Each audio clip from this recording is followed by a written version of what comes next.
Hi friends, எல்லாம் எப்படி இருக்கீங்க? நல்லா இருக்கீங்களா? இன்றைக்கி என்ன செய்ய பார்க்க போகிறோன்னா இட்லி பொடி தான் பார்க்க போகிறோம். வாங்க வீடியோக்குள்ளே போகலாம். ஒரு 15 காஞ்ச மிளகாய் எடுத்து நல்லா வறுத்துக்கோங்க. வறுத்துட்டு ஒரு தட்டில் மாற்றிக்கோங்க.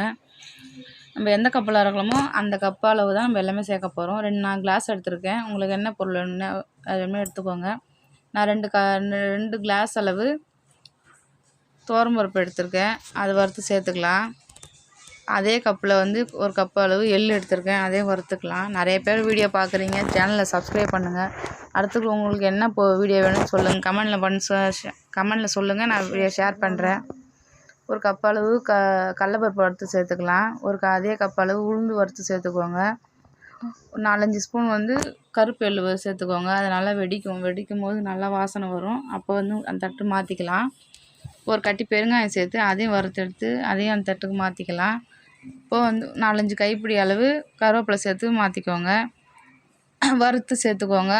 அதே தேவையான அளவு உப்பு சேர்த்து நல்லா வறுத்துக்கோங்க. இப்போ நான் இஞ்சி பூண்டு சேர்த்து அரைச்சிருக்கேன். இஞ்சி பூண்டுக்கு 1 ஸ்பூன் மஞ்சள் தூள் சேர்த்து அரைச்சிக்கோங்க. அது நல்லா மஞ்சளாக நல்லா வாசனையாக இருக்கும்.